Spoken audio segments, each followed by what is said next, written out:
Okay, we're ready for our second group. So Mr. Nelson, if you want to do your introductions, we'll get them going. You can hear their presentation.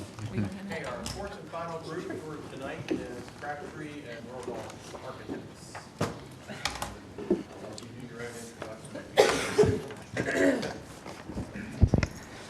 Thank you, Dave. Good evening, everyone. Thank you very much for inviting us to come back to the school district for interview for architectural services. We've handed out two handouts in front of you. One is following our agenda that we will go through this evening. And the second sheet is a little exercise that we're going to walk you through a little bit later. You have an important role tonight as a school board. Obviously, this is a competition. We want to set the bar high, even though we're the last firm. And your role is really picking the best architectural firm to be a partner with you through this high school project, if that's what you decide to do. And our role is to demonstrate to you that we're the best firm to do that.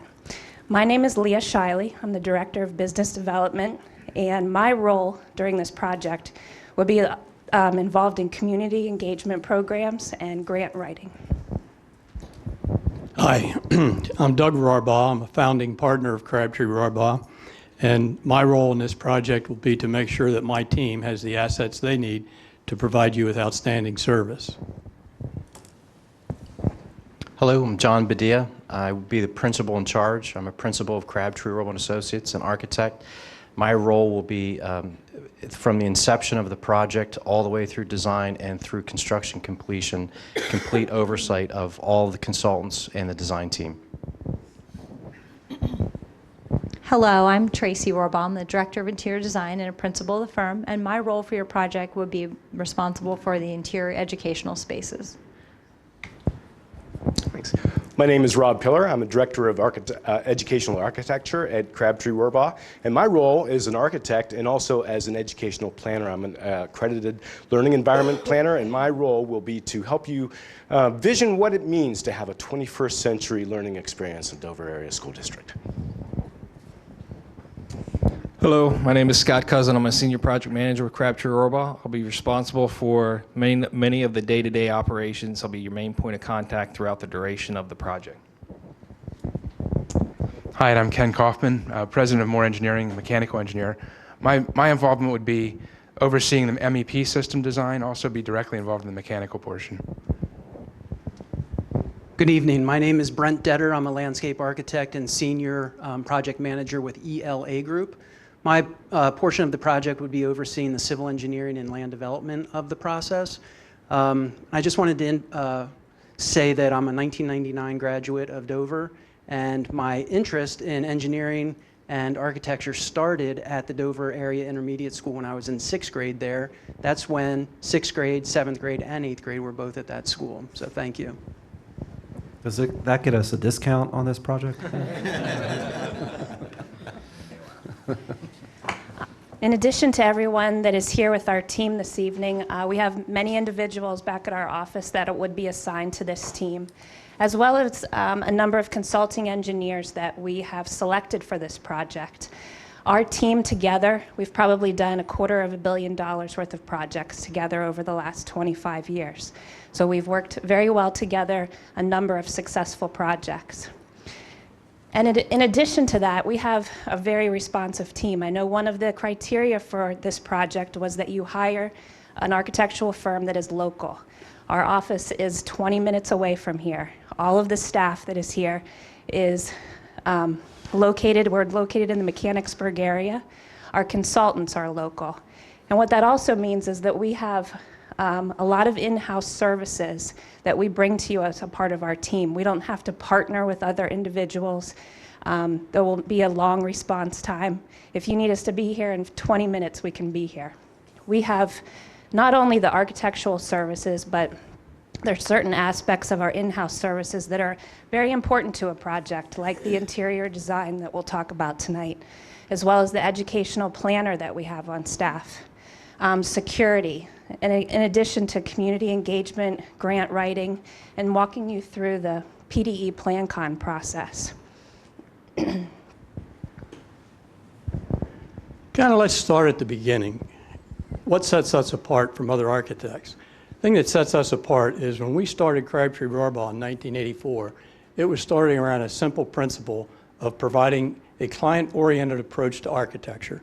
And what that means is, in the end, this project will not be a Crabtree Rohrbaugh design. This project will be a design created from your input from the Dover Area School District that reflects the values that you place on education and where you're taking your educational program. As I said, founded in 1984, we have over 40 professionals on staff. We are a full-service firm, as Lea just mentioned. We're ranked in the top 500 by Engineering News Record, architects and engineers, and in architects in the top 150. Something that's important to us is Swag White is a national firm that consults with architects and engineers on best practices. We've been ranked 6th nationally for about the last 8 years. What's important about that is a process that looks at how we develop staff, how we manage projects, and how we maintain staff. And we're very proud of the fact that we have no turnover of staff. The people that you work with today are going to be with you in 10 years, except for maybe me in 10 years. But this staff will be here. They represent the experience on the high schools that Crabtree Rohrbaugh has completed. We are also very diversified, and that should be very important to you because about 80% of our work is in K-12 education, but the other 20% is in higher ed, corporate office, high-tech, mission-critical data centers, healthcare, government, and religious work. What that has allowed us to do over the last 32 years is we have clients like Rite Aid, Giant Foods, their parent company, Ahold, a Dutch company, that pay us to develop building systems that let them save money in construction and also provide them with systems that are easy to maintain and energy efficient. So we take that things that we have learned being paid to develop for our private clients in the private sector, and we apply those proven theories to schools. And that's why our schools are so cost effective to build and operate. In addition to that, our office has obtained a lot of awards for our projects that we have recently done. I think even since the last time we were here in September and presented, we actually were awarded a number of projects awards from the AIA, the American Institute of Architects, as well as the USGBC. We have the 2016 Green School of the Year, as well as the LEED Project of the Year. So we're very proud of the fact that we're involved in these organizations and are involved with them all the time. We want to talk a little bit more about our experience. One of your criteria was our experience with middle school and high school design. Our team has done a lot of projects, not only in Pennsylvania, but in the Mid-Atlantic and about 5 various states. But in this list, I know it's a little difficult to see on the screen, but we've highlighted those districts that we have done successful projects with, those school districts in York County. Most recently, we wanted to highlight over the last 5 years the projects that we've done at the middle school level. We've completed 8 projects. One is currently beginning construction. And what's important about this is the team that you see here tonight has been very involved in these projects. We move on to high school experience. Over the last 5 years, at some point we have been involved in the design, the construction, and the dedication of 14 high school projects. There is no other firm that you will hear from in your 2 nights of interviews that has this much experience. And the thing is about these projects is every one of them is unique to that client. Every one of them you'll see tonight has an identity for that school district.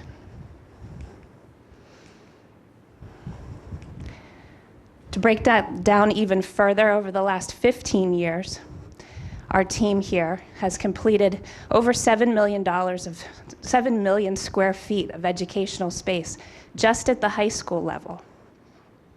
Over 50% of those projects have sought some sort of sustainability or LEED certification. And what we've been really successful at over the last 2 years, we've obtained over $8 million in $8 million in grant dollars for those clients, additional funding that they used on top of PDE reimbursement or on the budget that they set aside for those projects. And we feel, most importantly, that we've improved the educational environments for over 17,000 students. What we wanted to demonstrate on this slide is just within the past 2-year period, specifically, the magnitude of the projects that are shown here, these 5 high school projects in a construction budget amount of a little over $260 million. So just within the past 24 months through the bidding and design, we've been involved in successful awarding and starting construction on these projects. The relevance to that, we're going to talk later about cost and planning and relevant costs local to your area.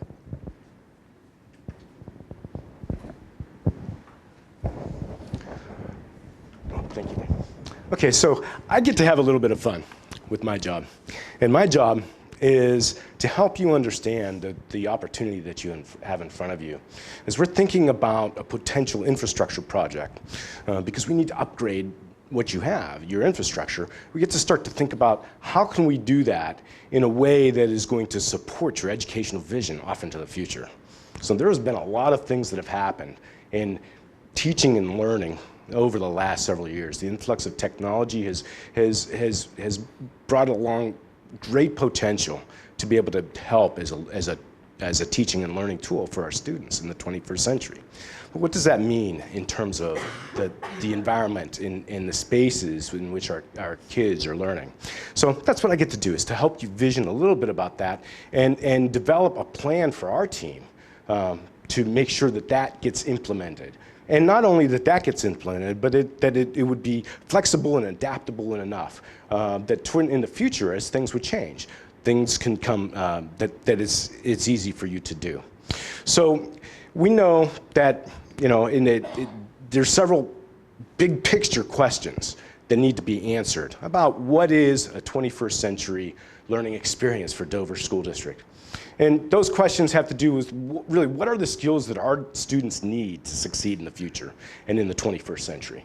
And what experiences are necessary to master those skills? And then what are the spaces in a building that would support those types of experiences? So those questions have been asked through all of the ages. And we know that when this building was built, people asked us questions, and this building was very appropriate for the age from which it was constructed, the agricultural society. It worked very well. And of course, we moved on from the agricultural age into the industrial age. And things changed a little bit, and much like a conveyor belt in a factory, the schools got designed very much like that conveyor belt, like that factory. Students would come in one end, and we would come along and it progressed from grade to grade and classroom to classroom and come out the end and very educated.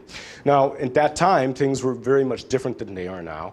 And however, we went through many different other ages, like the information and technology age, such as in the 80s. Still, our classrooms look a lot the same that they did. So what I get to do is to think about, what is a school going to look like well, we call it 21st century learning, but we're 16% through it. So what is it going to look like in 2040?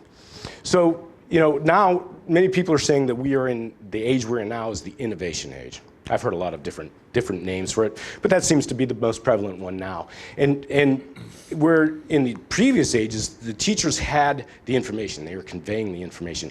Information now is a commodity.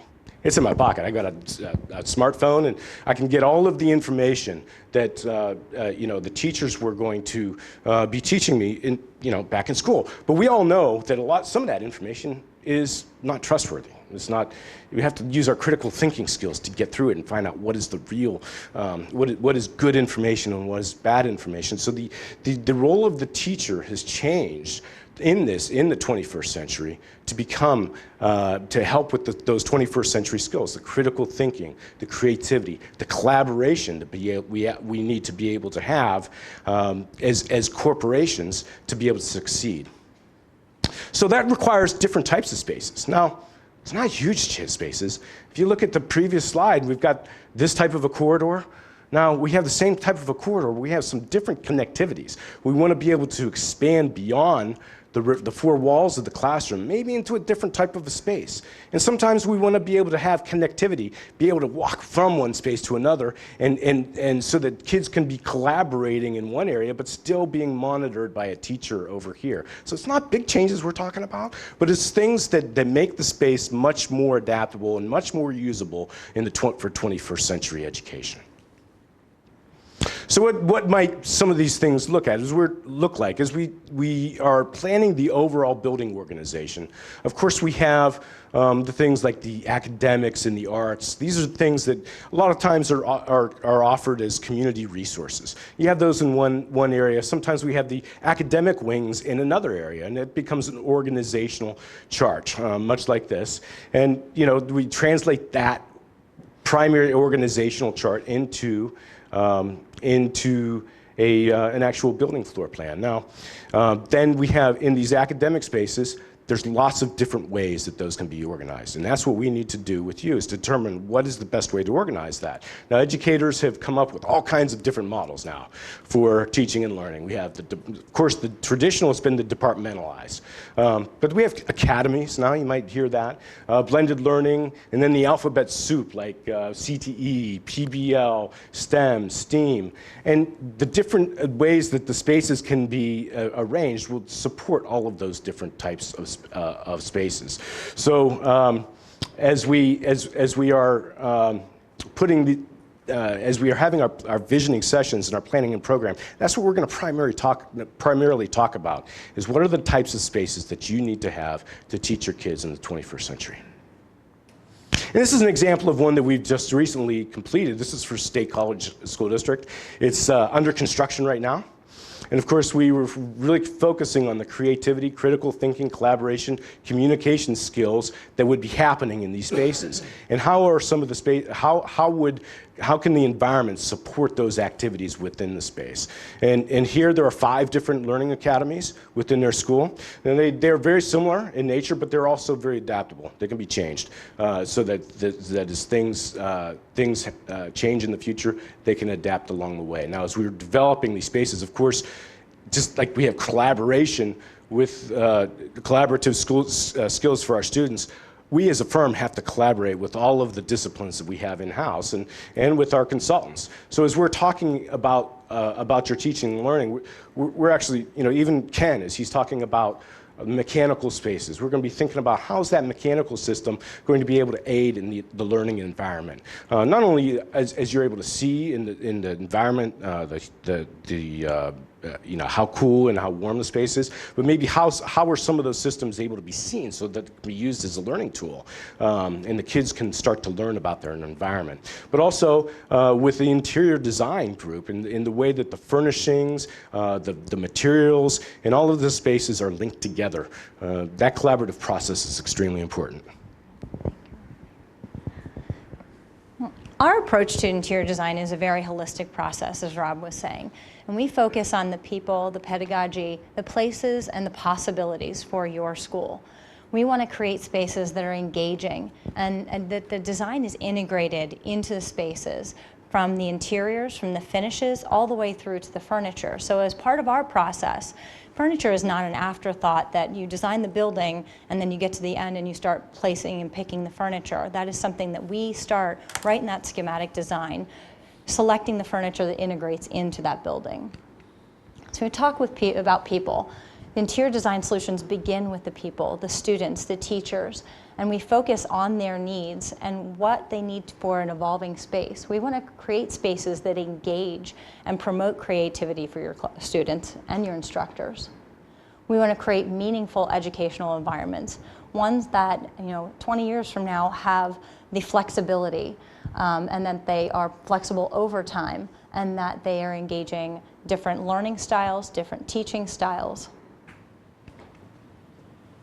The interior finishes and materials, as I said, start from the beginning of the process, but we want them to reflect your traditions and values. They can be dynamic spaces with appropriate use of color and pattern so that the students become more creative, more excited to come to that space, and it's an area that they seek out.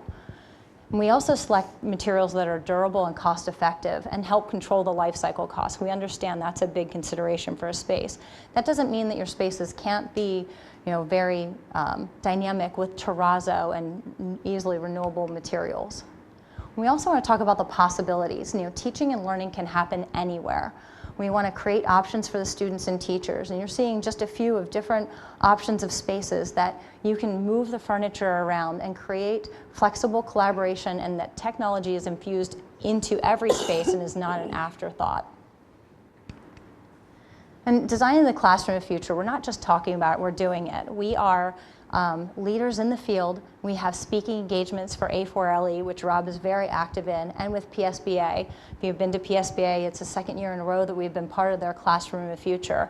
And that type of dialogue just inspires our learning spaces.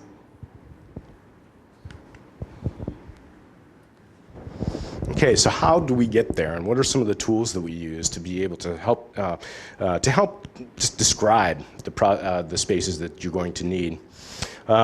First of all, we have to understand you, and it's going to be a very collaborative process, and it's going to be engaging all of your stakeholders within your organization, and most importantly, probably students. We have to think about what are the students experiencing and what are their expectations at Dover Area School District. So, of course, Dover Area School District very proud, and the students will find ways to be able to engage the students so they can have a say into what are the types of environments that they will be learning in.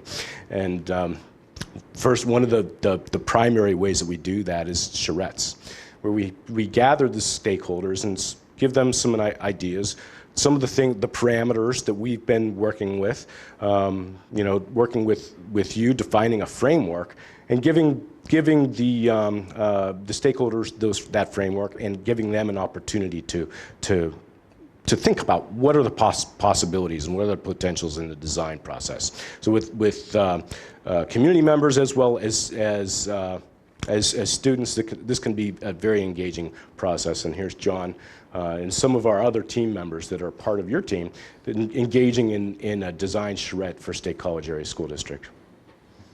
Another one is visual listening. Now, in front of you, one of the placemats that Lea handed out, there's an example of a lot of pictures. Those are photographs of some of our work, as well as some schools that I've had the opportunity to tour throughout the country.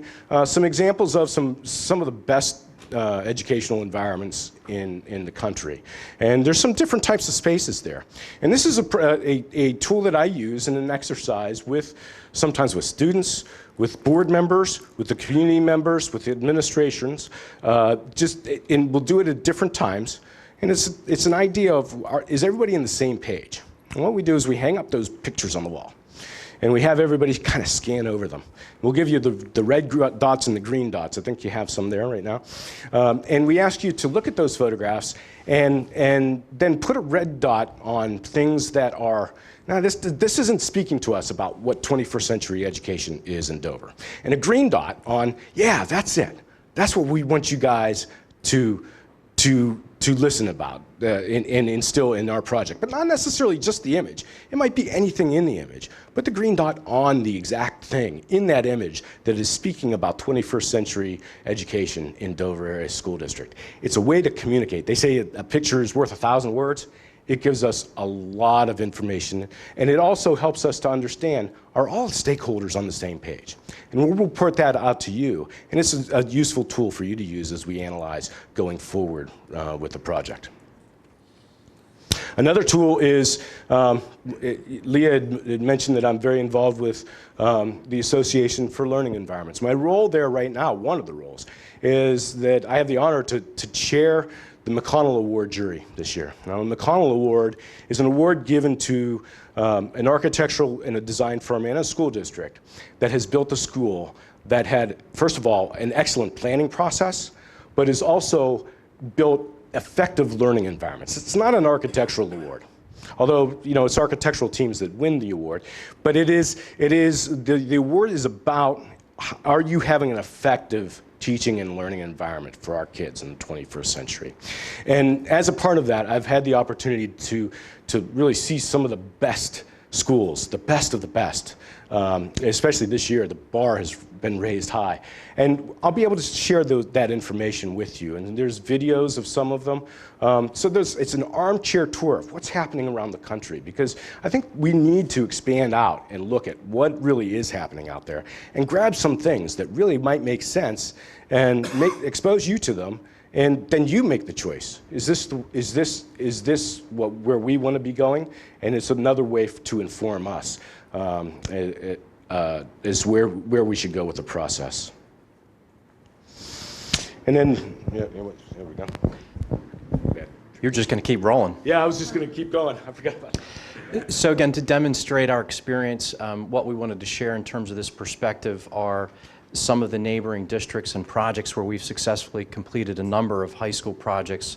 We've explored these environments and would have the opportunity to take you to these facilities and share in the idea and exchange of what other districts are doing. And obviously we wanted to demonstrate the significant amount of experience that we have locally to you. Something that we're particularly proud and understand and have demonstrated our expertise in garnering community support for a project. We were partnered with the State College School District and were successful in the second only passage of a referendum in the state of Pennsylvania. And that is only passable by the voters at the polls. This particular project is a $129 million project. It was about a year process where we partnered with the school district. We developed, along with the district, the project website, so information about the design process as it was moving through the process. Not at the middle, not at the end, but the entire planning process, so the community was clearly kept in touch with how the project was moving forward. We also provided community tours. We assisted with the district to invite the community to come in and tour the existing facilities to understand the scope of work and how a project might address the needs and how you intend to move forward in implementing your 21st century learning. One of the things we like to do is to encourage you to contact our clients. This is a quote from Dr. O'Donnell that spoke to our dedication, our commitment, and assisting with the transparency of a project of that magnitude and complexity. Also wanted to interject, I think we've got off to the ground running. If there are any questions along the way, please interrupt us. So the next thing we're going to do is move into the site design and start off with the civil engineering. Basically, the question you've asked us to address is, what is your knowledge and understanding of the conditions leading to some of the solutions that we're going to discuss?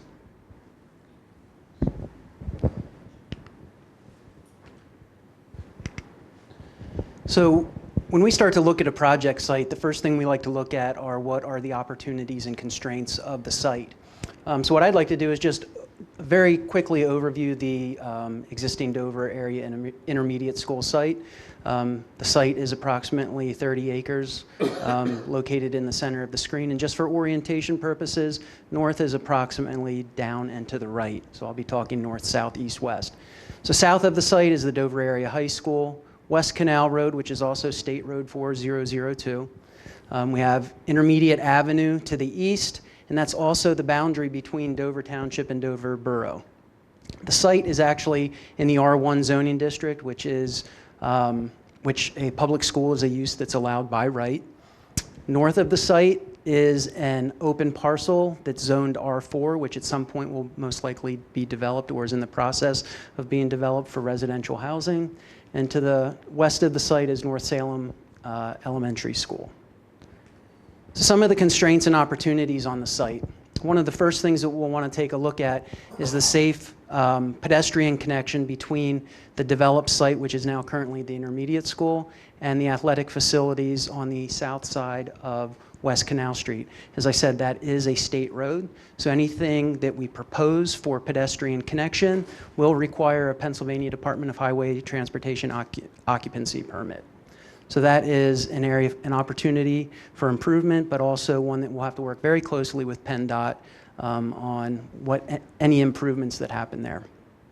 The area in blue, north and actually west and south of the site, is a 100-year floodplain. It's a Zone A floodplain per FEMA, which means it actually has not been calculated to what the actual flood elevation is. Any pedestrian crossing that we would propose or want to look at going to North Salem Elementary School would require approval from DEP. It would require a floodplain study and also a joint permit. So anything that we would do there, we would have to work very closely with DEP and the York County Conservation District. So that's another area constraint, and it's also an opportunity because you have this great floodplain area, the tributary to Fox Run that could be a great outdoor educational area. You also have the Dover Community Park to the south that would also be a great connection for educational opportunity.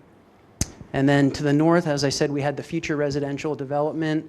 I know there's been some talk of extending Intermediate Avenue to that at some point. Intermediate Avenue is a township dedicated road. So we would definitely work with the township and be the school's advocate on who's paying for that road extension. But whatever concept is chosen here, that road extension has to be taken into account. The site itself is a great site for development. We don't get too many sites that are virtually rectangular anymore. There are some grade challenges on the site. The south side of the site does have some slope to it, but that doesn't necessarily have to be a constraint. That can be an opportunity for some interesting grade changes between the building and the parking lots and interconnectivity.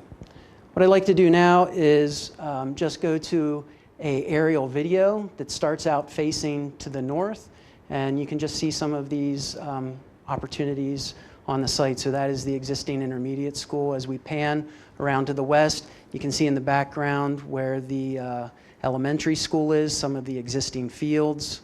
You have the wooded area that's currently the floodplain, the tributary to Fox Run. You have the Dover Community Park, Township Building, West Canal Street, and now you can start to see the athletic field, so you can see the proximity of that to this site and Intermediate Avenue for that pedestrian connection. And as we head towards the east, you can see the residential development of the borough. We obviously would have to take that into account as we're developing this site. And then that just brings us back round to the intermediate school again. And with that, I'll turn it over to Scott. Thank you. So one of the things you've asked us to look at are design options. And before I get into them, you know, Rob and John both touched a lot on process. Obviously, there's a long process involved in developing a design.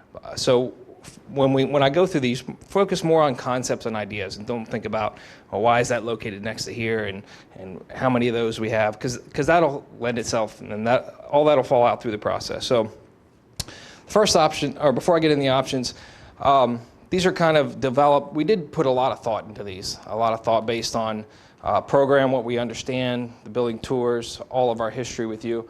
And we always put design effort around guiding principles. And when I say guiding principles, that the number one, as Doug touched on before, is understanding your educational goals, understanding our client.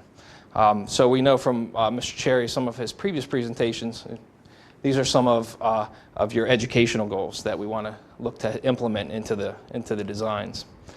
So the first one we're going to look at is the renovation addition option, just to familiarize yourself. Here we are back on the site plan. Some of the things as we toured your intermediate school and looking at how can we convert this to a high school.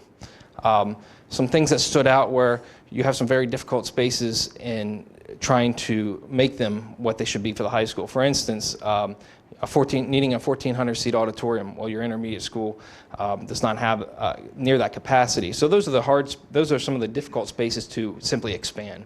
So some of those spaces we're going to be, and these once again just early concepts, but some of those spaces such as the auditorium and the natatorium, which really aren't really adaptable to what your needs are, we'll probably be looking at removing. And then just to give you a sense of scale, we'll go into more detail of this, but this is kind of what your high school educational program would dictate on this site as far as future additions. So you can kind of see there the scale of what we're dealing with compared to the existing intermediate school. So then as we look at the site, obviously some of the things we touched on before with some of these connections and the road extensions, we'll look at we'll obviously investigate for both options, but maintaining all the fields on the property is obviously key. We're actually shifting some things around here to operate a little better, moving the baseball field. We know you have some issues with grading the baseball field, so looking at moving it here where it's not going to also interfere with some of your other fields, and then locating the softball field down here.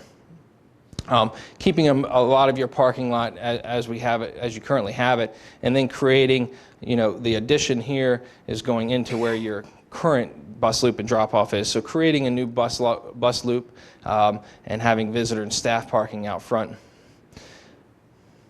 You can see here the darker shade is once again the existing and the new. So going a little bit into the building organization, just to orient yourself, we kind of rotated here. Here's your main entrance, and this is your existing kind of what I'll call the student commons. This is how your school is organized. Is actually a very, very good organization. Around your student commons are a lot of your public spaces. You're able to kind of segregate that school off for evening events. That student commons is an interactive space that can be used by the community and the students as well. But we want to expand upon that and utilize that space. So what you see here is, once again, the organization of your public spaces, your assembly spaces around that student commons. And then here are your learning communities, your existing classrooms. So as we develop new, we want to obviously have adjacencies to your existing. And the existing road is right over here, so it gets a little tight over here. So actually we're looking at locating some of your career and tech and your STEM on the other side. There's pros and cons to this. One, you can segregate it off from the rest of the building, but you're not as adjacent to the rest of your academic spaces. So this just brings us back to the floor plan of your existing floor plan. So here's some of the spaces I was talking about earlier. And I would imagine through the process, if this is an option you decide to pursue, then some of these larger spaces we'll study a little further. Can that auditorium be converted into a gym? Or can we repurpose that space rather than demolish it? Our initial reaction is some of those might end up costing more in the end, but that's all part of the process. So here you can see just another illustration. So the natatorium, currently 6 lanes. We hear you need 8 lanes, more seating, things like that. So these are the spaces we're looking at removing. And then this is the concept that we developed for the addition. So once again, here's your existing commons. We're looking at expanding that and bringing that same entrance out here. Adjacent to that are your administration and administrative support services with a secure vestibule. I'm going to kind of walk you through some of these spaces and talk about concepts and ideas, but also show you, for instance, as the first place we'll stop off is the auditorium, show you what we've done in the past, some ideas that we can bring to the table with our experience. So, for instance, the auditorium, here's just some examples of where we fit 1,400 or close to that, 1,400 seats on the floor. You'll see a different concept when we get to the new addition. But, some other places, as John mentioned, we can tour and gain experience and knowledge from. And then, as we work our way up the commons, we have the gymnasium organized along there. A lot of things to talk about there with as far as teaching space. How do we arrange the seating? How do we best organize the gym for flexibility in different sports? And then another key space that we located on the commons here, this is actually a courtyard that we're looking to partially infill, is the media center, another central hub to the school. So media center these days, they're ever changing. I mean, you've recently renovated your library into a media center. There's less books and there's more activity, there's more collaboration. So incorporating collaboration space and breakout space and space where those maker spaces where students can interact and different classes can come together. And then at the tail end of it, this is kind of how your current configuration is, but we'll be looking at enlarging that area is the cafeteria. So once again, a lot of options to look at for that cafeteria. Is it open? Is it enclosed? The open spaces can serve for these, once again, more gathering space for the students, more almost large group instruction areas. We always like to locate these along the commons because they also serve the public. You know, for events, they serve as breakout space, gathering space as for after hours. And then, as I mentioned before, here's your existing classroom. So we'd be looking at expanding your academic space. What that looks like, you know, we'll have to define. And then over on the other side, you have the career and technology and your STEM academies. You'll see these little areas throughout the plan here. So you have these are courtyards. So you have your existing courtyard here and some other opportunities. As was mentioned before, not only for outdoor activities next to the stream, but these should be looked at as educational opportunities. The courtyard should be usable by students, and not only that, low maintenance materials, so you don't have to worry about spending a lot of costs on maintenance. But these should be spaces that the kids can use, whether it's for art exhibits or environmental lessons. Last thing I'm going to talk about on the renovation addition is phasing. Obviously, the biggest challenge to this for this option is how do we get this done with the least disruption. We have a multitude of experience of multiple phase high schools. This is probably one of the more complex ones, and this is Midwest. Over here you see the existing floor plan. The orange is actually what we kept. And then here you can see a finished floor plan. Very detailed phasing plan, and how do we move those kids in and out of their spaces. The philosophy we try to implement is build the space first so you can move them, so you're not renovating right next to them. You move them out of that space. I mean, in an ideal world, which is not going to happen, is you move all the kids out. But we know that can't happen. There's nowhere to put them. So how do we phase it with the least disruption? That'll be the challenge for this option. Then I'm going to turn it over to John. He's going to introduce the new construction option. And give you a breath. Take a breath. So Scott was very specifically talking about adjacencies and why we located certain things in the addition and renovation. We're going to talk about some of those pros and cons later. But now as we move towards a new building site, the question is why here? What's the logic behind it? So we looked very closely at the opportunities with regard to its location, its presence on the site, to try to minimize the impact of construction in terms of adjacency, the adjacent structure. Views, presence on the site.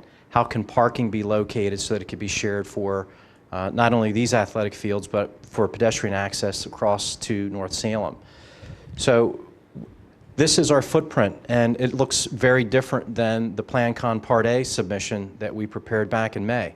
And again, we keep talking about this process and evolution. This is a design concept where we felt like its location was ideal with regard to maximizing all of those things. We have the opportunities, outdoor learning environments where the CTE program is located, minimize the impact of construction, and then when you start seeing the build out of the bus and parent drop, the whole thing will start to come together. Thanks, John.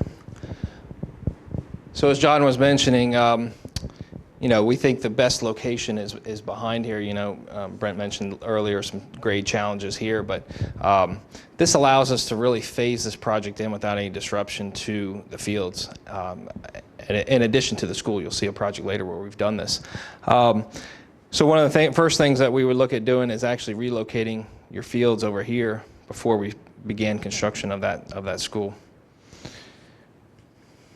Looking at the building organization, as John mentioned, this is probably a lot different than what you saw at the Part A presentation for the PlanCon process. And one of the things we heard was, as we took the tours, was we have, our existing high school has all these dead ends. You go everywhere and you can't get anywhere, and the circulation is not good, and the flow. So we actually looked at creating a loop. It's a concept, it's an idea. Maybe we go back to wings, maybe we don't, but it's an idea to keep that flow. And you could still develop these learning communities along that. And actually, This creates an opportunity. Now you have kids going through a different learning community, and they might see things that they wouldn't see before, and they might interact with students how they wouldn't before. So we thought that was actually a good revelation. So once again, utilizing that same student commons concept. So you have a student commons with the main entrance upon which all your assembly spaces are organized, cafeteria at the end. A lot of the similar concepts we're implementing here, except for here we get to start out with a clean slate. So this gives you a sense of what the floor plan may look like. We're going to talk about some of these spaces similar to what we did before, look at some examples. So we talk a lot about commons and what do these spaces look like and what are they used for and how do they function.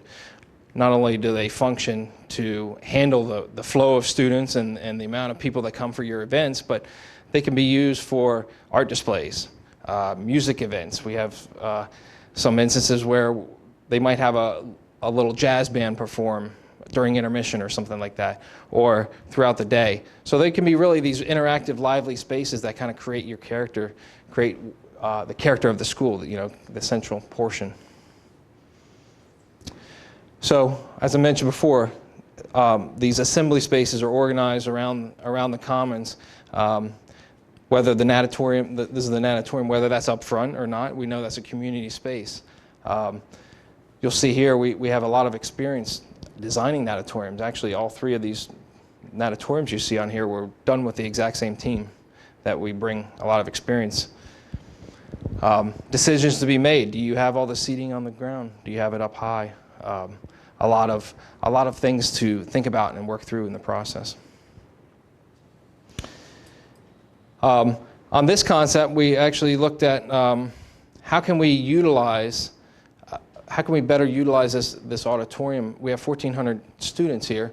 We have a lot of experience throughout theatrical design, and making a more intimate space is really key to something like this if you wanted to not only have the best sight lines, but the best acoustics. So here's some of our more successful auditoriums where we've had that upper balcony and we brought the audience closer, so the last row isn't all the way in the back and you can't hear and you can't see. So these are some of the things that we'll think about and talk about. Here's a quick diagram we did study, and you've expressed interest in an orchestra pit. So an orchestra pit, here you can see the sight lines develop, and whether we do a fly loft, that'll be another discussion.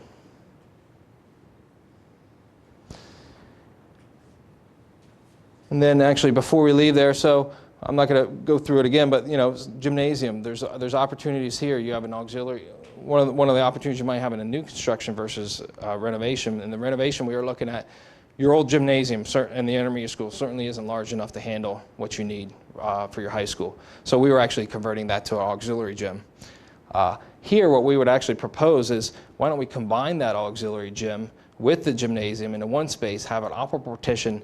Now you have the ultimate flexibility. Now you can open that up and have an even larger gym, more teaching stations, more opportunities. And then, as I mentioned before, the cafeteria, whether this is closed off or not.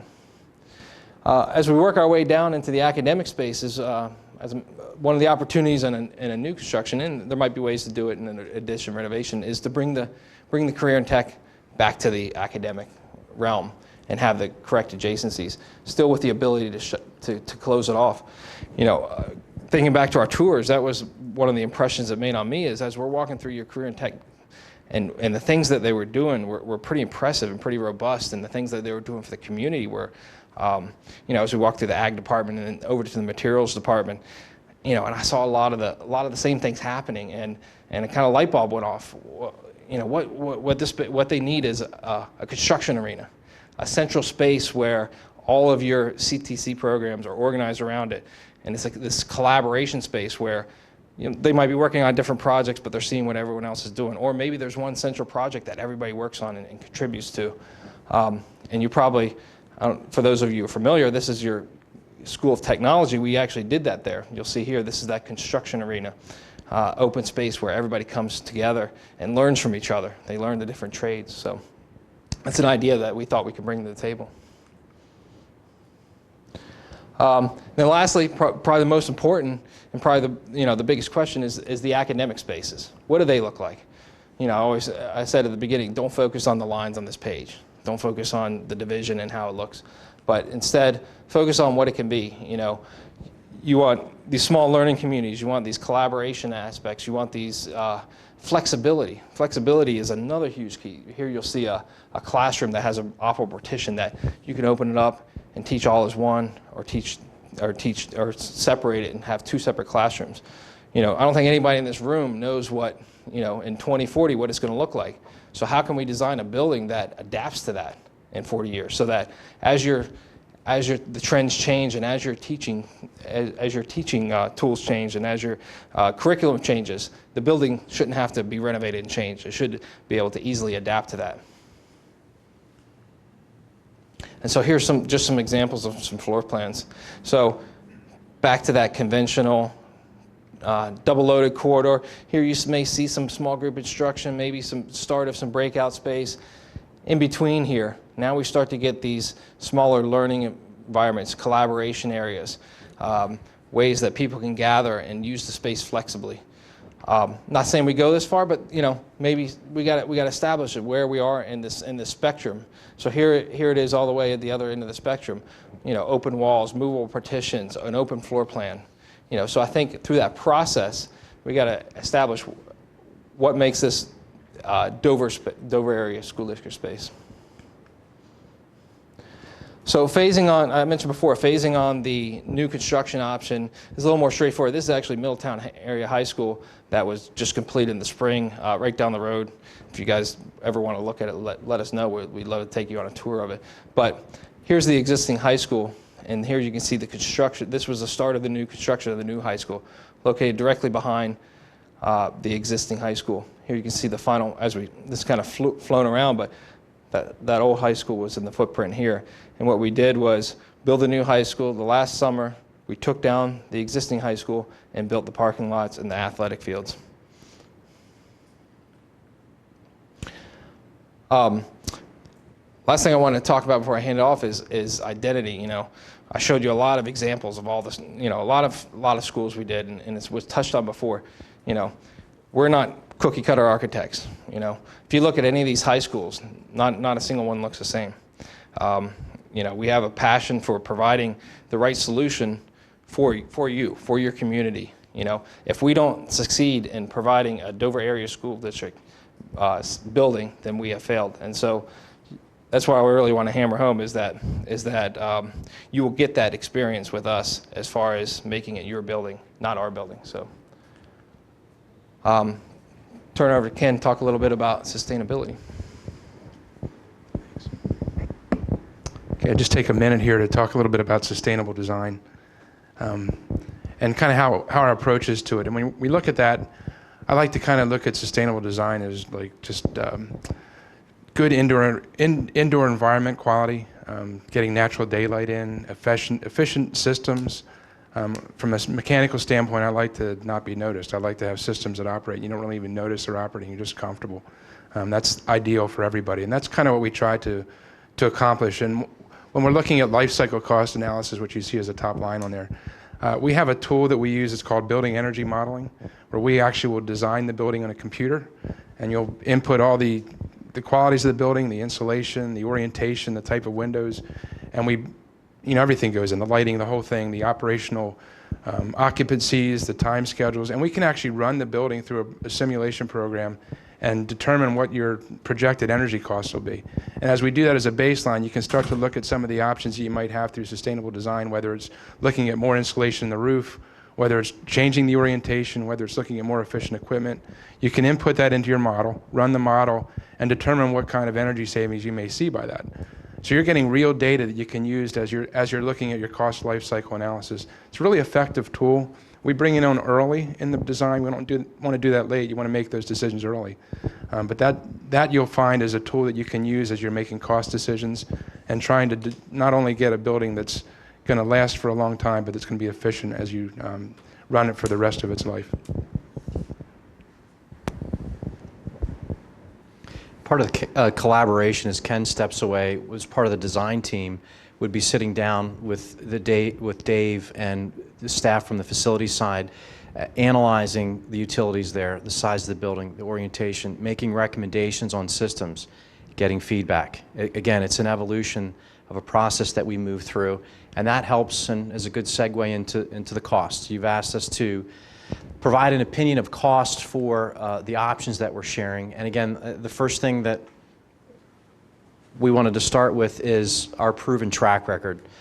The one thing that Crabtree Rohrbaugh has consistently done for 20 years is provide cost-effective school construction solutions. That has been documented by the Department of Education, who calculates the structure cost of all new construction within the state of Pennsylvania. And for most years, if we've not had the first, in some cases the first, the second, and the third, and there were 2 years we had an elementary, a middle, and a high school, all the lowest cost school within the state of Pennsylvania. We're very proud of that fact. It isn't a blip on the radar that happened for 1 or 2 years. We have consistently been able to deliver that. And again, I think within the context of the other firms that you're contemplating, cost is a significant factor. And we've done our homework analyzing some of the other proposals that have been submitted earlier and have seen this technique before to propose to reduce the building square footage to save you money. In our opinion, very strongly is that the architect should never be in control of your educational program. That is your sacred document and our direction to find a solution that meets your budget and does not reduce your building area. There's a lot of context with the size of a building based on 1,400 students. You can have a national standard, but again, it needs to be specific to your educational program. By virtue of including an auditorium, you may get above that state national standard for how large your school should be per student. You really have to look at it very closely. And again, the one thing that we're going to drive home here is all the photos that we're showing you, the completed projects. We'd encourage you to talk to our clients, talk to the facilities directors about the quality of materials, the durability of materials, the systems, and most importantly, the districts were able to implement 100% of their educational program. This is just a short period of time since 2011 of all the projects we've mentioned earlier, and we wanted to show you as a frame of reference. Again, here's the Department of Education information year by year that our firm has consistently designed and bid and built a school significantly below the state average and below the national average. And in fact, our average for that time period is about $144 a square foot for structure cost. Again, there isn't an architect that you've met with that can come close to that without approach to reducing building program to get you a lower cost project. We want you to build all the space that you need. You have one shot. This is a 75 to 100 year decision. Look at the dates of the schools that we're contemplating renovating. So we think that we deliver and can bring something to the table that no other firm that can do. So I don't have the sexy graphics. These are the estimates. But we wanted to go into the detail to show, in addition to the designs, this is in-house estimating that we've prepared. And this is by contract, by discipline. This is the addition and renovation scenario. It's about a 65 or 70 line item estimate just at this stage. That's the depth of experience when we talked about our historical cost data. We're not using a construction industry standard. We're using Middletown High School that opened in September of 2016.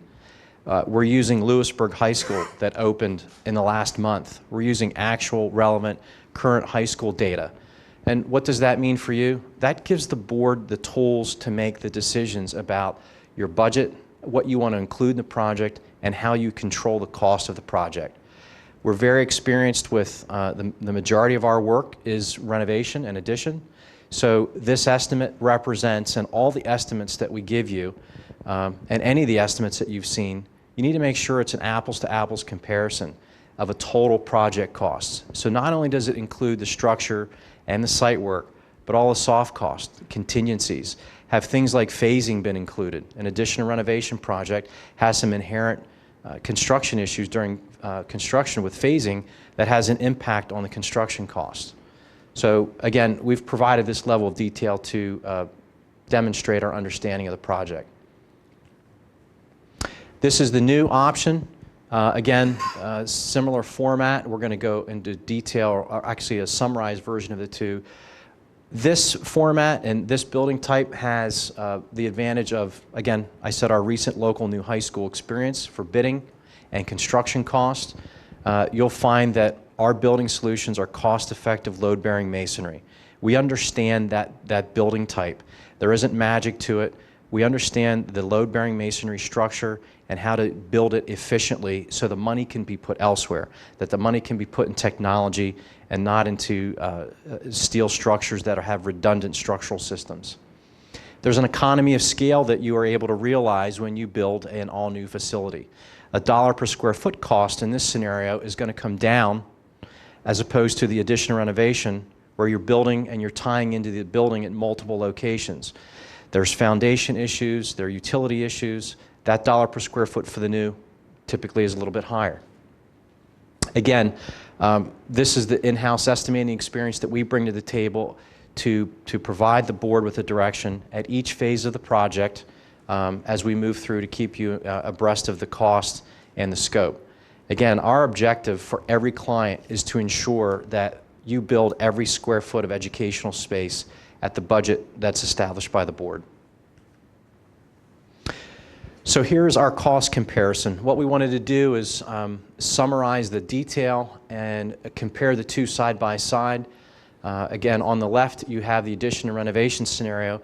And I started to point out a little bit earlier, there's a square footage range. So here is the solution that we've shown you in a 275,000 to 285,000 square foot solution. You'll notice the new building to the right is 260 to 275,000 square foot range. We haven't tinkered with the costs of the two scenarios. We know what those costs are. Really, what this estimate is outlining is, depending upon the number one list on here, number one item is the educational program. There will be variances in the square footage as the design is moved forward. So that is why we utilized a range at this point. So we believe that a planning number for the renovation and addition scenario is between 52 and about 55 million. And the new building scenario is between 56 and 60 million.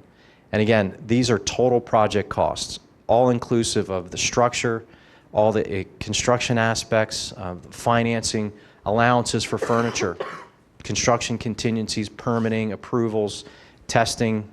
So we want to make very clear that these are total project costs.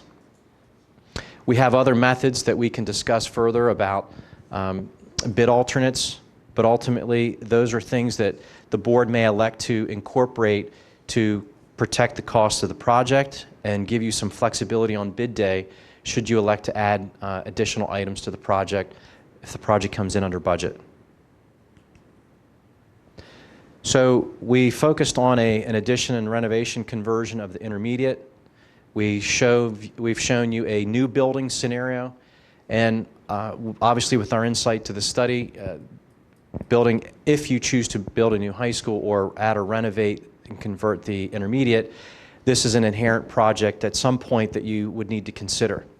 And essentially what we've identified is by moving the intermediate students to the existing high school, you have the ability, there's adequate space, that it could accommodate both the 7th and 8th grade without any additions and or up to the 6th, 7th, and 8th grade, which then has the potential to free up space in your elementary schools without incurring any construction cost. We've talked, Dave mentioned as we were touring the building, are there opportunities for converting some of the ag spaces to district maintenance? We think the answer is yes. There's more square footage in the building here that we could repurpose. We did hear, though, walking through, no pun intended, the squeaky wood floors, this area of the building and the date of construction and its construction type would be a candidate to be proposed for demolition for a couple of reasons. A, its construction type, date of construction, fire resistive nature or lack of ability to do so. So we're showing here in yellow the area that we would propose to demolish. But then more importantly, new construction to provide a new main entrance. So there is an identity that is recognized as an intermediate facility, and most importantly, security. We heard the procedures that you need to go through because, you know, right now the administration is inboard of the school so far, which many schools of that age have been over. In the study, we identified this line item 4 as the repurposing, whether it was the 6th, 7th, or 8th grade. Again, this is a total project cost, so the construction of what we're contemplating would probably be in the $4 million range, and then we've allowed for the contingencies and all the other costs, so that $5 million would represent the upper range for this first phase. We also are very aware of the money that you've invested, the window replacement. Dave has shared with all the other projects. We think there's a lot of value to that building and to easily make that transition throughout. I didn't mention also part of the project would be to improve the safety of the bus and parent drop. So by pulling this addition back to the front, that should really free up to install some traffic control devices to manage the parking and the bus traffic, so essentially the paving does not come right up to the building and you have pedestrian access issues and so forth. Again, the one thing that we want to make certain that everyone understands some of the differences you hear, particularly when there are proposals to build smaller buildings. We're proposing to build the building that you want to build to meet your educational program, and regardless of it being the addition or renovation or the new building, Crabtree Rohrbaugh has consistently designed the lowest cost per square foot schools in this scenario, and we've done it successfully for many, many years for all those clients in the area that we've shown, and we'd certainly like the opportunity to design yours. And the key here again is when following up with our clients, you'll find that we have met their educational program or exceeded it in every case. This is about value. This is a significant expenditure, and this is something that we feel that we do better than any other firm. So this is a little bit of a exercise in, so if the board were to consider addition or renovation, what are some of the constraints in that project approach versus a new building? So this was a spreadsheet that we have assembled in terms of a matrix, if you will, and broken into 2 categories, building design and construction. On the left-hand column is the addition and renovation option, and on the right hand is the new building. So if I've omitted color where things are relatively neutral. For instance, at the top of the list, as I have said many times, educational program number 1. Either scenario must address and should comply with every aspect of the educational program. However, when you look at the 21st century elements, when you saw Scott talking about the 3 different academic wings, to what level, there will be a point where it's cost prohibitive for us to move an existing load-bearing masonry corridor to try to create some of those spaces. Our cost estimates made that reflection, and we've acknowledged that. In a new building, obviously you have complete control, and it would be an ideal scenario. Another issue would be adjacencies. You heard Scott talk about, you know, the ability to want to have the CTC in a certain program, or do you want to incorporate it into more of your academics? In the existing building and the site constraints, trying to utilize the majority of the existing building, we probably have put some things where they may not be the most ideal. We needed to satisfy the program, but there are adjacency considerations that are just different in an addition and renovation. The object is to try to reuse as much square footage as possible. Circulation. When I talked about the range of square footage and the comparison between the addition and renovation and the new, you found that the addition and renovation was higher. Typically there will be more corridor circulation, there may be some redundancy. Of course, in a new building, you would have an optimal control of all of those factors to keep that square footage down. That smaller footprint for a new building translates to lower operating costs. You're heating and cooling a smaller building in the future. You also could talk about building envelope.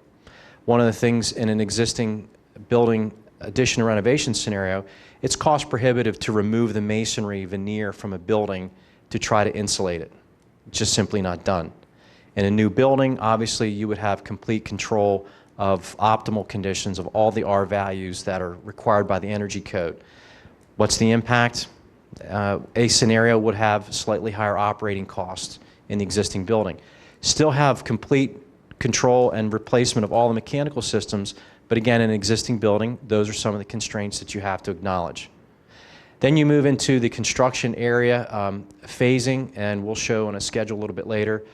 I think the new building obviously demonstrates a very straightforward phasing plan, minimal impact to students in the site. There are phasing issues. There's increased construction costs. Sometimes you're doing roofing in certain portions. You're doing renovation and repetitive work. You're setting up construction barriers for student safety, knocking them down and moving them, modulars and things and so forth.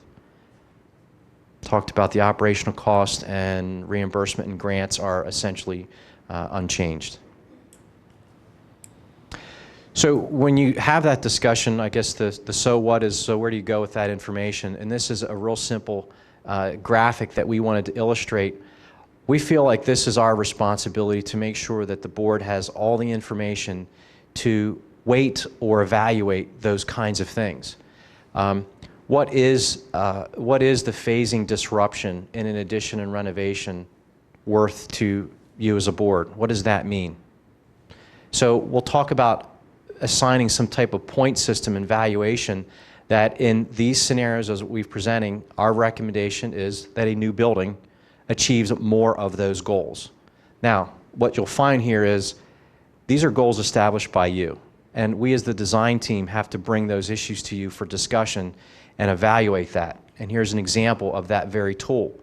This is a matrix that we developed for State College to align categories that the board felt were significant: security, educational model, which design addressed the educational model better, which was more costly, which was less costly, which had a shorter construction duration. And this is essentially a weighting opportunity where board members and community through online survey provided input so that it was an apples to apples comparison. Everyone could assess the front runner in terms of the categories that are established by you. And again, that is the first item here. We work with you to establish what are those important factors to you and then take you through this process. The significance is that it provides guidance to the design team. It's another opportunity for the board to show and tell us what is important. It's not just the exercise of doing the matrix, it's the listening exercise on our part. So here is a construction scenario of option 1 and 2. Again, at a quick glance, what you'll find is the durations are relatively similar. However, with the first option of the renovation, you will see multiple phases of renovation. And essentially what would occur is we would try to build as much new square footage as we could first. Upon its completion and occupancy, rotate the students through, and then you switch, and then you go to the renovation and go back. In our scenario, we were maintaining about 90,000 square feet of the existing building. That would probably require 3 renovation phases and rotations through the project. One of the things we want to talk about the project is our team is responsible for the management of the overall project, not just from the design, but through construction, for the regulatory agency review and approval, and process. That is our contractual assignment and responsibility to manage this and communicate to the board where changes occur and where we need to gain time and how we keep the project on schedule. This is something we would anticipate doing through a monthly board update.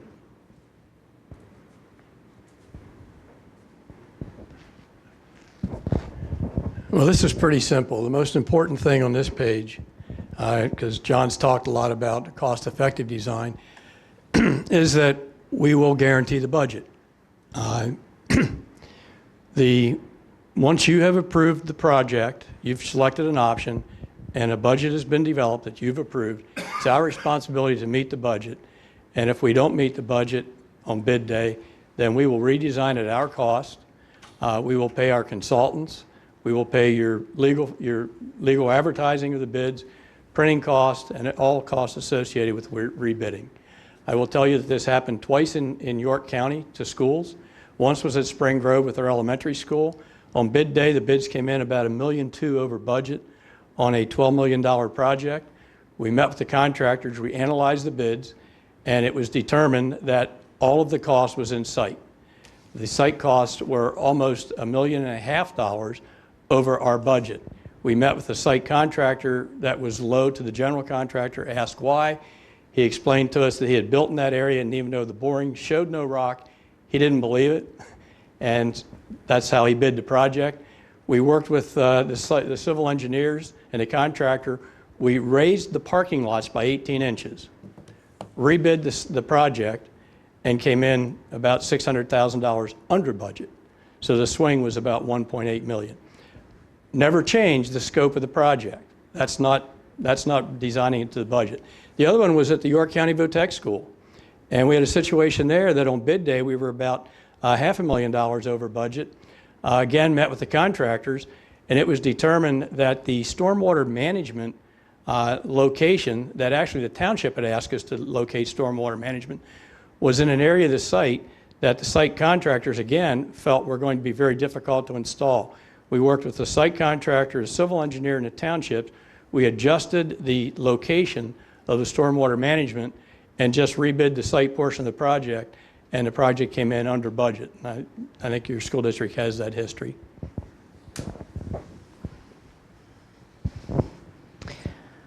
As you know, we worked with your school district, and I think we were pretty proactive in giving you the ability to file for PDE, Plan-Con reimbursement, before the moratorium back in May. So that is the ability that you have to finance a portion of this project. But in addition to that, we're always looking for other alternative funding sources for projects. And over the last 2 years, we've been involved in over almost $14 million of additional funding that we've received through grants, through the Department of Community and Economic Development. So that is something that we'll do in-house. We'll consistently be looking for other opportunities.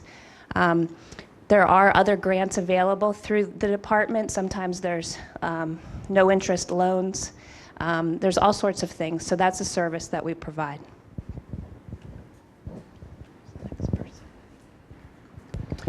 I think wrapping up, there were a couple other things you've asked that are obviously very important to you. What our role is during construction and pre-construction. And I guess I would summarize as we remain your representative. As soon as we move into construction, our obligation to ensure that the project is built in compliance with the contract documents and in compliance with what you've paid for. That is very much our role. Our team, one thing I'll highlight here is that our key personnel, the people here in this room, will remain through the project. Not every firm does that. When we say principal-led, we intend that from the time we start to the project is finished, that we will remain involved in the project. We also will help conduct and provide board reports monthly during the design schedule, budget, and then during construction, the process of the contractor's progress of the work, in addition to any potential change orders that would occur, you've asked us to speak to. And essentially our process is until a change in the scope of the work is actually acknowledged or warranted. And our role is to make that initial determination. Has the contractor met the warrants of an actual change in the scope, or is there something that the district wishes to change? There's several avenues. I'll also highlight that it may also result in a credit. We would provide that evaluation. If it's a mechanical item, our consultants would be consulting with us and reviewing with us the cost. We look against the schedule of values. We look against other project costs that we're aware of to determine, is the scope fair, is it accurate, and is the price reasonable? Then we bring that back to the board as a discussion item to discuss what's the impact, what contract does it affect, and what is the cost for the board's approval. Key to this is that we remain your representative, but it is very much our responsibility for the administration of the contract for construction from beginning to end. Our quality control process starts with our integration of our building modeling and information management. In 2005, Crabtree Rohrbaugh went feet first. Every single project, regardless of the building size or type, to this environment. And what does that mean?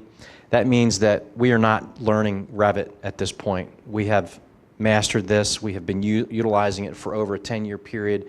It translates to the quality of the documents that the contractors receive. It translates to the ability to have clash detection for 3D environment to determine structural and mechanical issues prior to construction. Again, this minimizes change orders.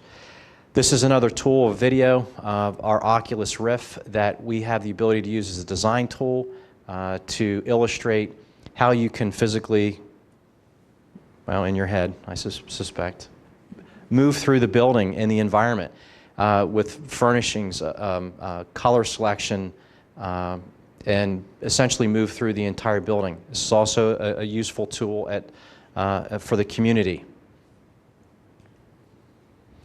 This is an example of our rendering capability. This is not farmed out to some other firm. This is performed by our staff within our team, within our office, that demonstrates the use of materials. We use it for roof design, mechanical rooftop placement location, and then again, to demonstrate to the public the two-dimensional drawings that just simply cannot do. You know, this allows us for daylighting opportunity studies, demonstrate how certain spaces can be dual-use spaces, volume, supervision, material application, accessibility. So again, these are the models in which the buildings are being constructed in a 3D environment that we have at our disposal to share with you. This is something from an accountability perspective, how we document changes that occur to drawings, but the one column I want to point out is while we share this with our clients, there are initials by these changes. We expect the accountability of everyone involved in the team, that when something needs to change, that it's tracked and it's monitored and it's verified. We've also implemented successfully a web-based construction administration software program now that during construction, all RFIs, change orders, payment applications are all online live that all of you can see and monitor its progress that we would host as well. Last part we're just going to run through, and you've got this information with you. These are the examples of the projects that we're showing that are the low cost effective buildings that are close, they're local, and they're recent. With Middletown just completing in September. One of the things that we're proud of is that not only have we done sometimes the first, the second, the third for the same client, and I will say that our first school client in South Middleton School District is still our client today after how many years? 94. Okay, 94. In most of these cases where we're looking at the high schools, we did in fact do a middle school conversion. Spring Grove, Scott was a project manager for the new high school. You know, large open daylit spaces, natatoriums, and then we did Spring Grove's middle school.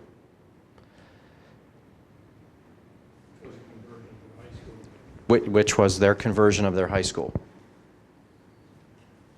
Well, I think you heard throughout the presentation many reasons of why Crabtree Rohrbaugh. I think we do bring a unique understanding of what you desire to accomplish here at Dover. I think that we have an outstanding team who not only has experience but believes and supports in the 21st century learning environments. Our client-oriented approach, I think, should make you feel comfortable because we're not going to try to push a design on you. We're going to try to garnish from you your desires and come back with a design that is your design. We will guarantee the budget, which I've talked about, and I think that our project team is right here. The most important thing, though, that we bring is really two things. One is the process, which is really geared around providing for the client's needs. The other is our people. This team has been together for a long time. How many years have you just completed? 27 years. John's about the same. I've been there, I guess, since day one. This team stays together. We will be here. We will be here to help you with this project through the next renovation with many of the people that are at the firm still involved. If you have any questions, we'd certainly be pleased to answer them. which was their conversion of their high school. Well, I think you heard throughout the presentation many reasons of why Crabtree Rohrbaugh. I think we do bring a unique understanding of what you desire to accomplish here at Dover. I think that we have an outstanding team who not only has experience but believes and supports in the 21st century learning environments. Our client-oriented approach, I think, should make you feel comfortable, because we're not going to try to push a design on you. We're going to try to garnish from you your desires and come back with a design that is your design. We will guarantee the budget, which I've talked about, and I think that our project team is right here. The most important thing, though, that we bring is really two things. One is the process, which is really geared around providing for the client's needs. The other is our people.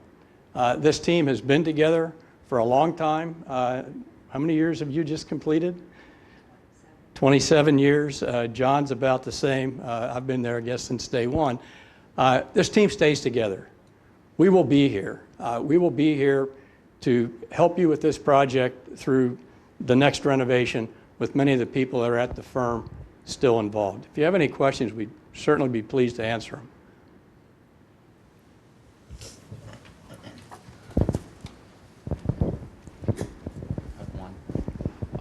Could you step through again the expected renovation that you proposed up there for the current high school to middle school? You threw a number out at $5 million, I believe it was there. So what all would that involve again? I'm going to click. Would it be easier to go? I'm going to click back through. Okay. What we anticipated was a partial demolition of the wooden frame section of the building and a construction of a new administration area and main entrance, extension of the student commons. Oh, I got it. And so this yellow area, there's an overlap of the two colors. So this would include that complete demolition, its site work, and then the blue represents a footprint of new construction. Administration, perhaps guidance, and maybe nursing, and then a secure vestibule.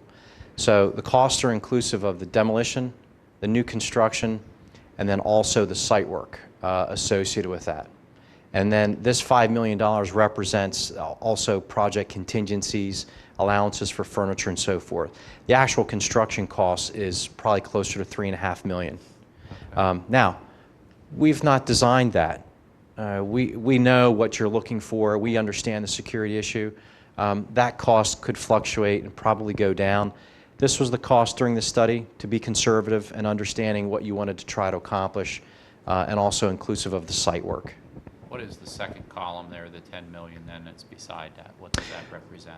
We did because we knew that you were also doing ongoing work, you may not elect to do any further work at this point in time. In the study, there was a light, a moderate, and a major renovation. The moderate would address other things in the building that have not yet been taken care of, which are mostly finishes. We know you've just gone through the window replacement. So it was an upper bracket, if you will, to address other areas of the building and finishes and roofing and so forth. So that $10 million would be inclusive of the $5 million for the other part as well. So a total of $10 million? Yes. Yeah. Yep. Okay. Yep. One other question that I have is we've had some concerns raised by other firms about having a new high school at the current intermediate school site and the lack of being on the same site as the stadium and, you know, the transportation back and forth and, you know, security and things like that. Any thoughts on that from your perspective? A couple. And you may want to address some of these, Brent. But one of the things that we looked at early on was the land behind the high school. And the reason we haven't proposed that as a site is because of the floodplain area that happens just behind the high school at the little stream that runs through there. And if you build in a floodplain, I mean, you can do it, but if you build in a floodplain, you are not eligible for any reimbursement from the state. So the effort that we went through in May to get you into the slot to get reimbursement would not do you any good. But you may have some other thoughts on that. Yeah, I'm going to add, at State College, if anyone's familiar with Westerly Parkway, there's two schools across the street from each other. And what they had grown into is a 9-10 on one side and 11-12. 2,400 students exchange class and buildings and walk across the street. Part of our project design, while we consolidated the vast majority of all the core classes on the South Campus, their natatorium is across the street. And they wanted to continue to utilize that for PE and community. We developed with the civil engineers and the municipality traffic-controlled calming devices to slow vehicles down. You raise the elevation. There may be other warrants that could be met that would allow for the safe passage of students. That's if you go at that elevation. We've also explored, similar to what you'll see at like a Dickinson College, where you can have students walk up and over, and Northern High School tunnels beneath. So there's a lot of potential options that have to and could be explored to ensure the safety of the students. Not a strong deterrent, what I'm gathering, that shouldn't be a strong consideration from your perspective. To avoid? To avoid, yeah. No, no. And, you know, the inherent advantage to that issue, everyone sitting at the table wants the same thing. The municipality, it's a state route, but I guarantee everyone understanding of the value of the stadium across the street understands that #1 issue is student safety, and usually that is what precipitates a good solution that everyone is comfortable with, and it is also cost sensitive. Thank you. Sure. Okay, frankly, I'm really confused by now because we've seen several presentations, obviously, and we're hearing a lot of different things. Sure. So we're hearing that also that up where the middle school has good structure, and why not just renovate that building? And we were given proposals on how to redo the high school and keep it at the location where it is because it is a good frame structure. So I'm so confused right now because I don't hear anything about middle school renovations from you, and I'd like to. Well, part of, I think, where we pulled our information and the conclusion of the study was understanding at the time of the Part A some of the options being contemplated. The renovation scenario that we converted the middle school to the high school utilized, I mentioned, 90,000 square feet. The existing building is about 125,000. So I would concur that we did not propose to demolish the whole building in that option. What we wanted to bring to the table for the board's consideration are scenarios exploring the advantages and disadvantages of both of those scenarios. In terms of renovating the high school in its current location, there is an option, #3, where we looked at during the study, again, understanding that that building does not provide all the academic spaces that you currently need or the types of spaces. The first space we were walked through in the building tour was the auditorium. That is undersized. To convert that type of space to a larger space can be cost prohibitive. We've done the analysis of where is the break point between renovating, trying to convert an 800-seat auditorium to 1,400. And quite often when that is done, you sacrifice things like sight lines, which is why we showed you that cross-section to be mindful of. Cost and budget can accommodate all those things, but that list of pros and cons changes when you favor or do not stress the adjacencies as an important educational aspect. So that pros and cons slide is really key as you analyze any of these options. I think additionally, you shouldn't be selecting a solution. You really should be selecting a team that you feel comfortable working with, and those are all decisions that are not off the table. You certainly could maintain the high school and renovate it, and if that is an option, then we would want to go into more detail on how you would renovate it And how you would fit first thing we want to do is refine your educational program, because that needs to drive any of the options you look at. But once that has been defined and it's been signed off on by your administration and the board, then let's see how that would apply to the existing high school, and see what you would be giving up so that you know what it would cost, what your adjacencies would be. Do you meet 100% of your educational program, or do you meet 80% of it? And what are the pluses and minuses? So we're not proposing that, hey, we already have your solution. What we're hoping we've demonstrated this evening is that we're here to serve you. We want this project in the end to represent this community's values, and this community's educational program. So we're not saying that you shouldn't do that. We're just saying that you shouldn't be selecting a solution tonight. You should be selecting the firm you feel best you can work with. Okay, well, now the auditorium at the high school.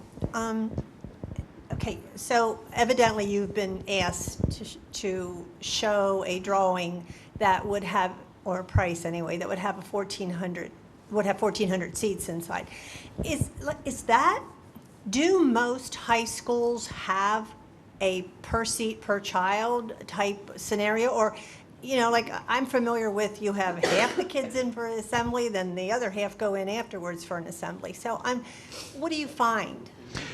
We've done this analysis. Every client asks us that question, and what we can do is share with you, based on the capacity of certain schools, the majority of what schools do decide. It's probably a split. Not many will choose to seat the entire, but that's an educational program decision to be made by you and the board. Our objective, and hopefully what we demonstrated, is when you try to contemplate that many seats on the floor in a renovation scenario, you sacrifice sight lines. And from theatrical design perspective, we don't think that's a good cost-effective solution. If someone in the back, if we've met your count, but someone in the back has trouble hearing or seeing, it's not a successful solution. Could you install a balcony? With the addition of structural steel and some costly selected demolition, you could. Now you've driven the cost up. We can provide an analysis of those spaces. In fact, the one that we showed you, I'm not sure if anyone's been through Chambersburg High School.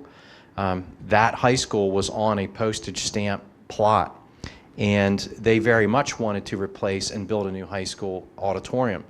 We did do a cost analysis in that scenario, and because there were already nearly 1,100 or 1,200 seats, we were able to show the cost benefit, and by changing the proscenium opening in the width and increasing the visibility, we were able to incorporate and maintain that portion of the building rather than build new. So it's a case-by-case basis, the site constraints, and how else, what are the other things you're incorporating into the design of the auditorium. If you now start taking an existing auditorium and you want to fly, now you're tearing the existing roof structure, you're adding new roof structural steel. It can be done, but those are the things that have to be all put on like a matrix so that you can fully see. These are the things that are going to take to accomplish, and the cost associated with that. Then, again, that's where we very much see our role, is to provide you with that information to say, we've looked at it, and that particular auditorium and that location and its age of construction, it's cost prohibitive to renovate, and it's better to build new. Or you may find the opposite. That's the exercise to take you through. Okay, and so I understand that. Thank you. One more thing, too. I have real concerns about putting this high school up at the middle school area, just because of what's happening now to the high school. That was built in 1928, and, well, at that time, nobody dreamt that there would be this many additions put on it, and that now we need a possibility of even having more room there, especially in the future. So if we build a high school up there on that plot of land, we really have no place to go with anything, the way I understand it, because of a couple reasons. There's an access road, there is wetlands behind it, so there's a lot of constraints. There's a big hill. I understand we may end up having a rock problem. So I have some real concerns about putting the high school up there. I need you to tell me how you feel about building a high school up there that we can use 40 years. You know, we can't keep building and building and building and taxing, so we need to think ahead. So what do you think about really putting a good high school up there that will meet the 21st century needs that we have? One of the projects that we've done close by is Northern High School, and had some similar issues with proximity to an existing school. There is a small stream running through. There's a 3-story academic wing to that particular building. We designed that into the structure to reduce the building footprint and allow greater potential for future growth at grade. I think Brent characterized that ideally this site does have a lot of opportunities. We usually don't have as many opportunities, to build on relatively land at grade for playfield. We're fairly confident that what we know about the program and the size of the student capacity you're planning, because based on your 3rd, 4th, 5th, and 6th grade students, there's 1,200 kids coming. So a 1,400 student capacity building is certainly a reasonable planning number. The opportunity to not only then place the school to minimize the impact, as we've shown putting it behind the intermediate, we have a great solution for the site design. Usually one of those things will bend but not break. And in both cases, we're very happy with at least this initial concept of being able to physically separate the bus side from the parent drop-off and the student drop-off.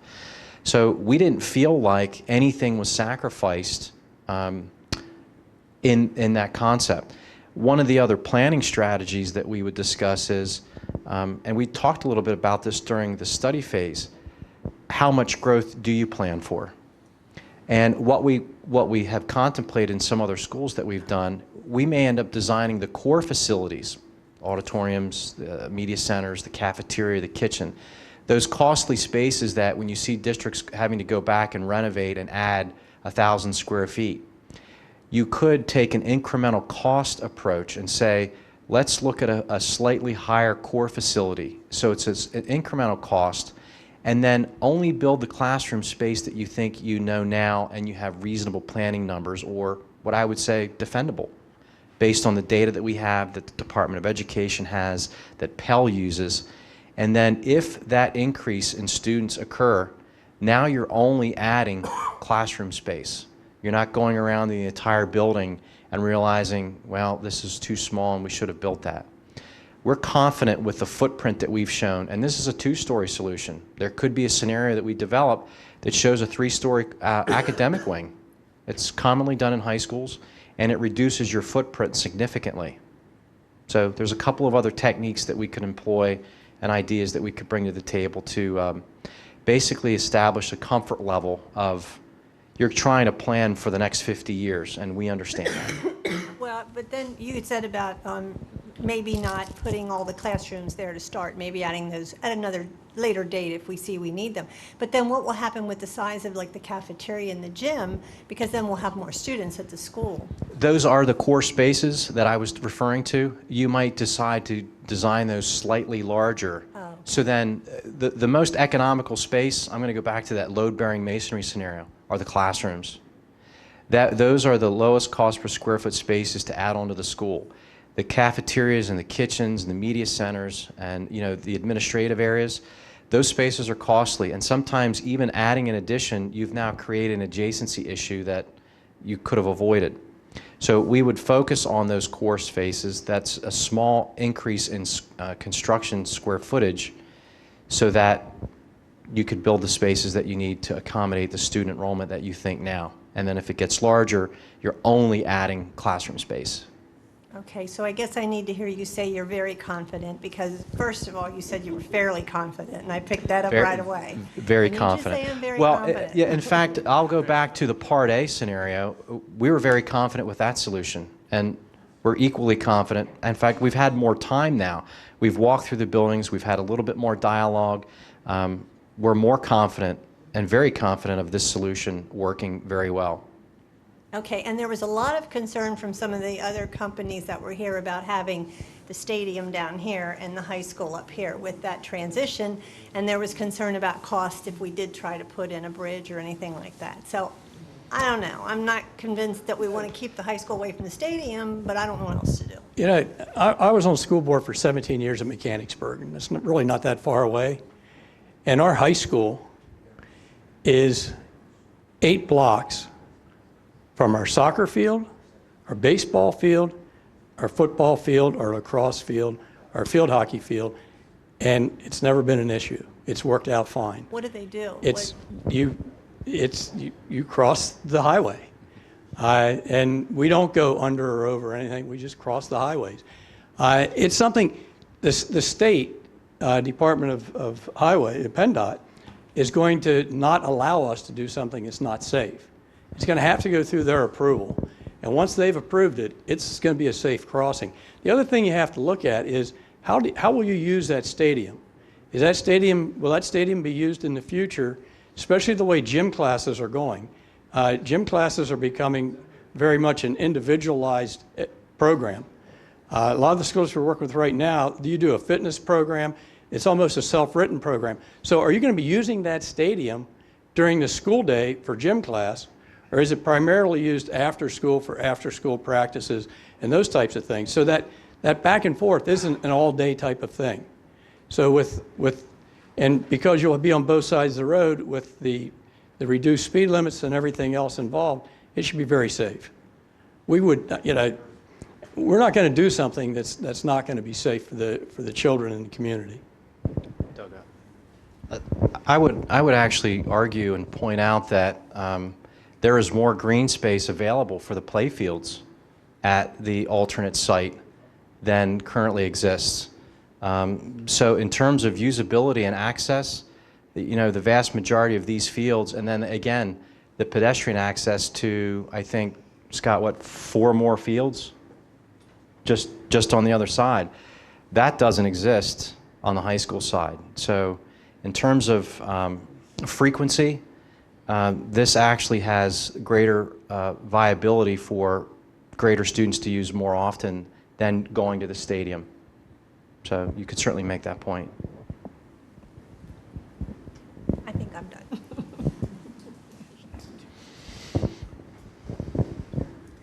Yes, I understand where she was coming from. In the past, was selling to people. We never got no cost on what it would cost to renovate the intermediate school and keep it an intermediate school. You talked about renovating the intermediate school to maybe a high school or building the high school separate, but there was nothing said about renovating the intermediate school to stay as an intermediate school. Actually, the feasibility study that we completed in May did look at that option. I showed the tail end of, I wish I would have cropped the estimate just above it. There were 4 scenarios looked at for the intermediate school. There was a light renovation, a moderate, and a comprehensive renovation. So we did explore that. I apologize, we don't have that on any of our slides this evening, but the study did address the intermediate school. Well, I was talking at a dollar figure. We did show cost estimates. Yeah, but we don't see it. Yeah, you have that from May. It's included in the facility study that we'd be happy to review. Okay.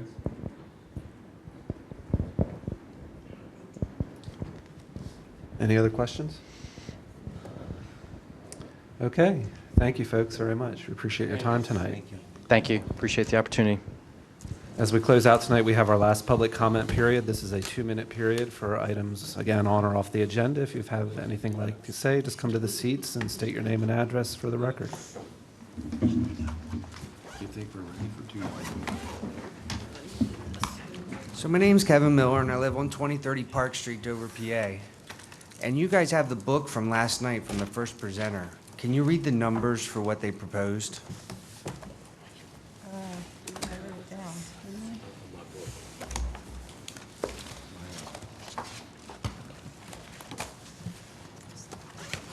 I understood. I don't have it with me at this point. Around 55.